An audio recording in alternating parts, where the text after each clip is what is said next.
Hello everyone, welcome back to one more full vlog. చాలా డేస్కి ఒక ఫుడ్తో వచ్చేసాను.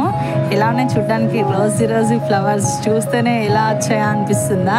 దాని ప్రాసెస్ కూడా చూసేయండి.